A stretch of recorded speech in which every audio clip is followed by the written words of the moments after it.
My name is Bernard Cesson. Nous sommes très heureux de montrer les œuvres de Nam Choon Moo à Luxembourg parce que même si certaines de ces œuvres ont été montrées dans des foires, dans la foire de Luxembourg, la Lux Art Week, nous n'avions pas eu jusqu'à présent la possibilité de montrer un ensemble de ces œuvres qui, sans être une rétrospective, rendent compte de la diversité et, comment dirais-je, de la qualité de son talent et de la cohérence de son œuvre. Il peint des œuvres qui appartiennent à des moments différents de sa vie, et des œuvres qui de temps en temps s'intègrent dans des séries, dans une suite d'œuvres. Nous avons montré des œuvres de différentes séries et de différents moments. Il y a des œuvres très récentes dans l'exposition, et le tout donne une cohérence qui définit une œuvre avec ses qualités, avec ses exigences, avec ses ambitions, et tout ça donne une manière singulière, une manière au sens noble du terme, c'est-à-dire un style. Il y a un style, Nam Choon Moo, qui est irréductible à quel que soit d'autre, qui lui appartient et qui fait de son œuvre une œuvre singulière, authentique et identifiable. C'est une bonne question. Je pense que très compliqué. La question de l'accrochage des œuvres, de la disposition des œuvres dans un espace comme celui-ci, qui n'est pas un espace de musée, qui est une galerie. Donc, un accrochage de galerie n'est pas un accrochage de musée. Parfois, les artistes tiennent à faire eux-mêmes leur accrochage. Ça fait partie de leur travail parce qu'ils considèrent que l'accrochage est une sorte de Gesamtkunstwerk provisoire, éphémère, mais qui fait une totalité. Dans l'ancien conservateur de musée que je suis, a l'habitude d'accrocher des œuvres d'artistes qui ne sont pas là, même pendant une exposition, même pour une exposition personnelle, ils ne sont pas là. Les œuvres, parfois dans les collections de musées, la plupart des artistes sont morts ou sont très loin, vivent très loin. Donc le travail du conservateur de musée est un travail qui n'est pas simplement celui de se faire plaisir. Bien sûr que quelqu'un qui fait un accrochage avec de très belles œuvres se fait plaisir. Il éprouve une certaine jubilation à manipuler des œuvres. Moi, j'aime manipuler des œuvres. Je ne peux plus le faire maintenant, vu mon âge. Et à essayer de faire en sorte qu'elles s'accordent tout en se singularisant. C'est-à-dire qu'un accrochage doit tenir compte de plusieurs facteurs. L'artiste, ce que l'on veut montrer de cet artiste, et les œuvres, surtout les œuvres. Moi, je pense que je ne fais pas un accrochage. Je suis très content de le faire, mais avant de le faire, je regarde les œuvres et je regarde l'espace. Et je regarde d'abord comment les œuvres habitent l'espace, se tiennent dans l'espace, s'y installent. Et mon travail, c'est d'essayer de faire en sorte que les œuvres, chaque œuvre, puisse se faire valoir, puisse dire « Regardez-moi, je suis la plus belle œuvre », chacune doit pouvoir dire ça, mais il faut que, en faisant ça, en donnant aux œuvres l'importance qu'elle dit avoir dans l'œuvre de l'artiste, il faut faire en sorte qu'elle compose d'une certaine manière, non pas une autre œuvre, mais qu'elle compose une suite, un ensemble cohérent qui permette aux spectateurs, aux visiteurs, de découvrir ce qu'est l'œuvre de l'artiste, ce qu'est la vérité de l'œuvre de l'artiste, que toutes les œuvres soulignent et accentuent et démontrent. Donc c'est un travail, c'est un vrai travail, mais un travail qui donne une grande joie parce qu'on fait fonctionner tout ce que l'on peut savoir de l'artiste, tout ce que l'on peut savoir de l'ensemble de l'art. Quelle œuvre, par exemple, à un moment donné, quand je vais la bouger, l'installer, peut-être dire non, je ne vais pas la placer là, je vais la placer ailleurs, elle dit quelque chose qui me fait penser peut-être à d'autres œuvres d'art avec lesquelles elle entretient une relation harmonieuse, mais aussi une relation peut-être conflictuelle, ce qui permet de faire ressortir aussi ses qualités propres. Donc c'est un travail de compréhension, c'est un travail d'histoire de l'art, c'est un travail d'histoire des œuvres, c'est un travail critique, c'est un travail de célébration, et aussi tout ça doit s'accorder à l'espace. Si j'avais les mêmes œuvres, par exemple dans la galerie de Saint-Étienne, je ne crois pas que je ferais le même accrochage. Je serais obligé de tenir compte de l'espace qui, lui, est très présent aussi. Et il a été fait, comme Saint-Étienne, ça a été fait aussi par quelqu'un qui entend faire une démonstration de ce qu'il sait faire. Et donc, il faut que je tienne compte de tout ça pour présenter les œuvres. Avec Namchounmo, c'est facile. C'est facile avec Franck Stella. C'est facile avec Claude Viala. Ça serait facile avec Picasso. Avec d'autres artistes, ça serait plus difficile parce qu'ils ne sont pas à la hauteur de Franck Stella, de Claude Viala, de Namchounmo. Oui, il y a eu un dialogue constamment avec Namchounmo, un dialogue, une discussion. Je lui ai chaque fois demandé l'autorisation. S'il m'avait dit non, je ne sais pas. Alors j'ai choisi le titre. Il fallait un titre, d'abord. Il faut un titre. Le titre ne doit pas être idiot. Le titre doit correspondre aussi à l'œuvre. Il peut correspondre aux intentionnalités de l'artiste, c'est-à-dire à ce que l'artiste met dans son œuvre, que l'on doit découvrir et que l'on doit ressentir quand on regarde ses œuvres. Mais le titre est très souvent défini, déterminé par ce que l'œuvre donne à voir, c'est-à-dire ce que je vois quand je suis en face des œuvres, c'est-à-dire ce qui caractérise formellement les œuvres. Comme je suis quand même un vieux formaliste, je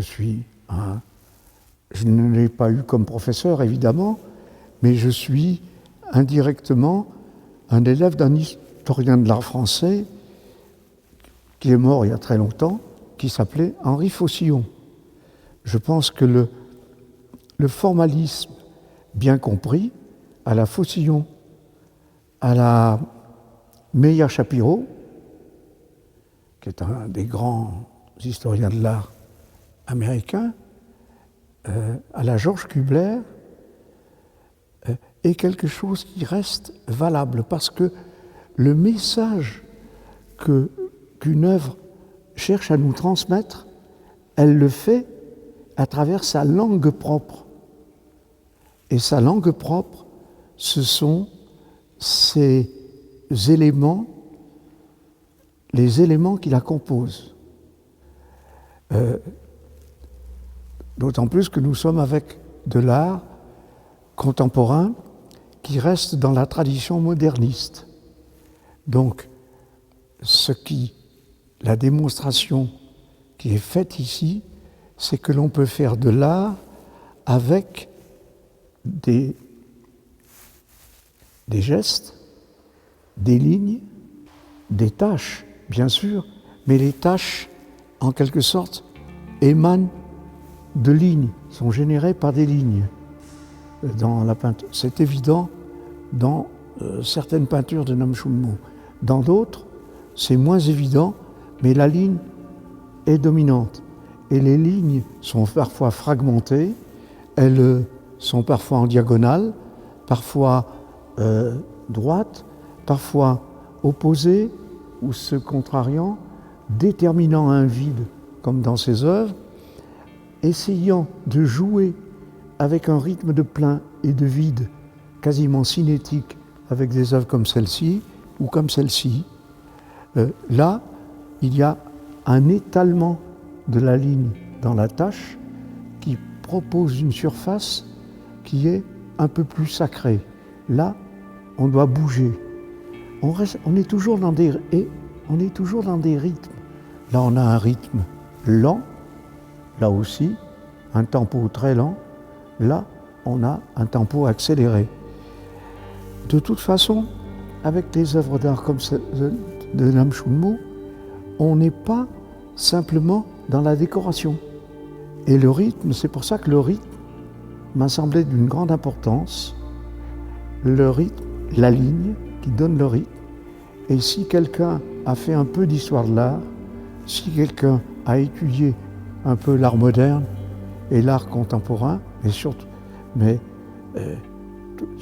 ceux-là et l'histoire de l'abstraction, ceux-là savent que ce que des œuvres comme celle-ci mettent en avant, par la ligne et par le rythme, ou par la tâche, on voit combien, par exemple, dans les œuvres qui sont là-bas, les lignes diagonales, qui sont presque comme des poutres à la Soulages, deviennent des taches, avec un contour déchiqueté. Et tout ça, ça nous donne à voir quoi? Quelque chose qui est de l'ordre du sacré. Ce n'est pas moi qui le dis, hein. Je ne veux pas vous faire un cours et vous citer 30 historiens de l'art ou 30 philosophes qui disent que précisément, qu'engendre le rythme? Le rythme, il engendre la danse, la jubilation. Les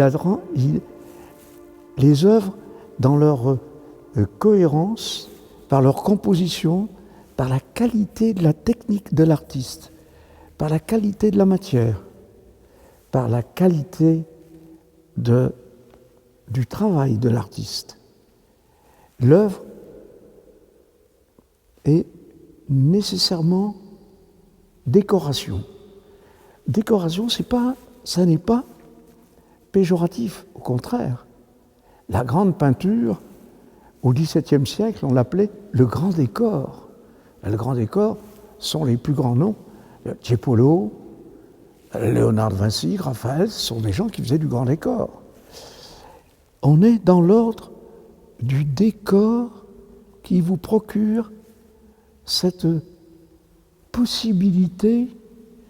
Alors je parle comme écrivait un de mes professeurs, vraiment quelqu'un qui a été mon professeur, qui était un grand philosophe français qui s'appelait Henri Maldinet, c'est-à-dire la danse, la chorégraphie, et qui procure un saisissement. mais pas seulement un saisissement. Et chez Namshulmo, on a ça. J'y pense parce que je travaille sur un artiste. En ce moment, j'écris sur un artiste qui me donne aussi ce sentiment du saisissement et du ravissement. C'est-à-dire qu'il me fait venir dans l'œuvre tout en me tenant à distance. Namshulmo me tient, fait tenir à distance de ses œuvres. Je n'y entre pas, mais il me procure ce ravissement qui fait que presque je peux entrer dans son œuvre. Je crois que ce que j'aimerais qu'il emmène avec lui, c'est le fait qu'il a, pendant un moment de sa vie, à cause des œuvres qu'il a vues, il s'est extrait de sa propre vie et qu'il est entré dans une sorte de communion avec des œuvres qui lui ont provoqué une jubilation, une vraie jubilation, lui ont peut-être donné envie de danser ou de chanter, et lui ont donné une satisfaction visuelle. Ça veut dire que l'artiste qui fait ça a un extraordinaire talent, et qu'en sortant, ils se disent « Ah, ma manière de regarder le reste du monde est un peu différente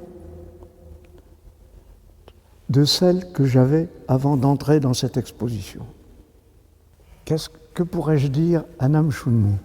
D'abord, le bonheur de travailler avec lui, parce que c'est quelqu'un de très gentil, de très respectueux, et qui fait preuve dans son travail d'une très grande intelligence et d'un sens de l'espace, d'un sens de la forme et du rythme,